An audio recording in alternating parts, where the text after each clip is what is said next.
Hello friend, and welcome to the Slowest Sim channel on YouTube. Today we're taking a look at this. This is the Thrustmaster eSwap XR Pro controller. This is the Forza 5 edition, Forza Horizon 5 edition rather. And there's a separate video for the wheel module on this channel. But for now, let's take a look at what's in the box and what it can do. So here it is. This is the eSwap XR Pro controller box. It's quite nice. It opens sideways like that. And inside we've got a bit of cushioning to keep everything in place. We've got a box which contains the braided cable, which is a very nice cable, as well as tools and such like. Well, there's one tool. Here is the tool, and this is used for adjusting triggers and also for removing the D-pad. We have the steering wheel module here, and then here is the controller itself. Upon removing the eSwap Pro from its cushion cocoon, I'm struck by two things. First of all, the weight of it. It's a very good weight. I do like a good heavy controller.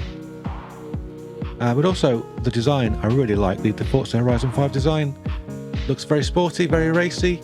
Reminds me of the old Thrustmaster Alonso Edition controller quite a lot, but then we've got this here. This is really nice design. We've got the usual suspects on the buttons here. The modules are held in by magnets. These sticks come out quite easily. The D-pad is a tool which lifts it like that.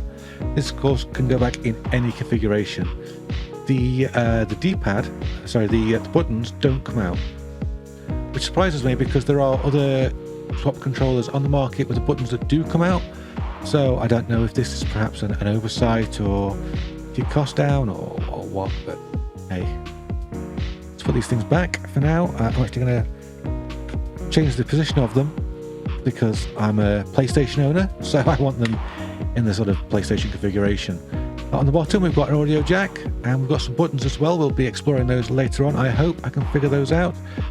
This is quite smooth, the sides, but we have got grips, which is interesting. Up top we've got a really nice get that focused. We've got a really nice deep gully here for the braided cable to go into and clip into place, stop it from coming out. We've got a good distinction between the controllers, the buttons at the top. These are nice clicky micro switches here. And back here, the RT and LT, or R2 and L2 if you're a PlayStation user. Obviously this isn't PlayStation compatible, but you know, that's just there for comparison. We've got grips on these, on the ends. So, you know, grippy triggers is what you need. Turn it over. On the back, we've got, first of all, we've got the locks for the triggers. We've got more grips everywhere, and we've got these buttons down here, 1, 2, 3, and 4. So what's it all for? What's it all about? Well, let's get the Thrustmaster software and we'll take a look. Okay, this is Thrustmapper X, and this is the software we're using. As you can see, it's seen our controller we've got. I don't know if it will on the fly update. I'm going to just switch the D-pad around with a analog stick. So I've reconfigured it like that, and that's it. It's detected straight away that the modules have moved, telling us that at the back at the moment we have the 4 buttons here set up as the usual suspects. There's the 4 buttons on the back here. They're set up the same as the front buttons. Let's see what we can do with this. I've already done a firmware update. Firmware update does come as separate software, but with this download. The mini sticks. Wow, there's so much we can play around with here. Both sticks, you can adjust the dead zone. Wow, sensitivity curve, that is fantastic. You can have different profiles, which is great. You can save them, so I wonder if you can also load other people's profiles. That would be that'd be pretty cool.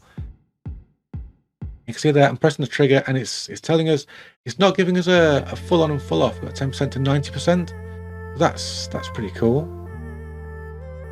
Obviously the vibration settings as well. Okay, so the vibration is pretty strong on this controller. Okay, first things first, let's take a look at the mapping. See how difficult that is. Well, this is all pretty obvious. Look at the back buttons. These are M1 to M4, so this is going to be macro 1 to macro 4. It's going to turn off or on. All you can really do is preset those to other things that are already on the controller. I suppose if you need to press 2 buttons together and that's the easiest way of doing it, then okay. So before we get into actually testing this, let's look at some of the tricks that this can do. First of all, if I just squeeze this, the grips come off. Yes, you can get different grips for these. These are connected by magnets inside. There's a wow, that's not actually focusing very well, is it? So there are magnets inside here. I'll just clip on both sides, so other grips available there can be swapped in. Something else we can do with this controller is we can actually swap out these triggers. So if you want to get some aftermarket triggers for this, there's a simple posi there, and of course you get the tool with it. Just screw that off. I'm not going to do it right now, but you can. I'll lose things. Unscrew this posi, take off your trigger, put the new one on, screw the posi in, job done. We talked about buttons at the bottom. We've got 3 along here. We've got your audio controls that you would expect to have with a controller. But over here, we have profile 1 and profile 2. So you can swap between profiles on the fly. And also, you can actually map profiles with this middle button here. So you can hold down the button. You can then press what you want to change. And then press the button you want to change it to and release that. That'll add it to the current profile. That's pretty great if you're already in a game and you've just realized that you need some sort of mapping that you've not thought of before, and you're like, hey, I'll just do it on the fly. So that is a really good thing. Also on the back, we've got these 2 switches here, which we talked about. They actually adjust the throw of the trigger. As you can see, if you use these screws as your reference point, I'll move that all the way down. Equally, it covers the screw. If you want a shorter throw, say you're playing a shooter game or something like that, move that across. As you see, it's only halfway down the screw now, so that's a much shorter throw, much quicker. You Call of Duty and Battlefield players, that's the mode you're going to want. Playing Forza, that's the mode you're going to want. Okay, so I'm playing with the shorter throw on the triggers, which I'm not really used to. I find that the sticks are quite high. They seem to just sit quite high. Of course, I'm used to the DualSense mostly. So first of all, the controller is very, very comfortable. No doubt about that. It's very well designed. The triggers are very comfortable. Could be one of the most comfortable controllers I've ever held, in fact. There's a slight offset to this, that the buttons... Oh, got a zombie there. Get off me. The buttons, unfortunately, although they're clicky, they feel kind of cheap. Boom. Which is a real pity, because at that price you don't want anything to feel cheap. Something else that I'm not overly enamored with on this controller is also I can hear the springs. Whenever one of the sticks springs back, I can actually hear the spring. It's a little off-putting. So I don't know if you can see it on the camera, but the D-pad is actually raised and it splays up rather than being flat. And that's quite nice. That's got a nice clickiness to it that I really quite like. Obviously, I do like clicky things. I don't like the D-pads to feel spongy on me. Once the modules are in place, they're held there by clips and magnets. They feel very firm. It doesn't feel like I've just dropped them in. It does feel as though these components are actually part of the controller, which is nice. The controller feels very accurate. Of course, you always worry about buying a controller and it having drift. That's not the issue with this particular controller, which is good. And of course, if you do get drift on a stick, you can just buy a new module, just replace it, which is of course much cheaper than having to get it fixed, completely replaced. The cable, as I said before, it's got a very deep gully to go in. and it does sit very nicely. It's very firmly in there. Vibration is clean. It's not in your face. Unlike the springs, the vibration isn't noisy in any way, which I appreciate. Probably guessed outside sounds do distract me somewhat. Gentle movements are very easy to do. All of the buttons are easy to reach, including the ones on the back. There's no stretching involved, and I haven't got particularly big hands. So on the whole, how do I feel about this controller? It's an expensive item. The Forza edition of this controller retails for about £160. While you're going to pay about £130 for the regular edition. That edition doesn't come with the steering module, and the steering module is about £30 on its own. So you're not really saving or losing anything. If you want it with the steering module, buy it with the steering module. If you want it without, buy it without. I haven't used the regular eSwap. I don't know how different it is to this, but it's not a controller I'm unhappy with. I certainly don't regret buying this.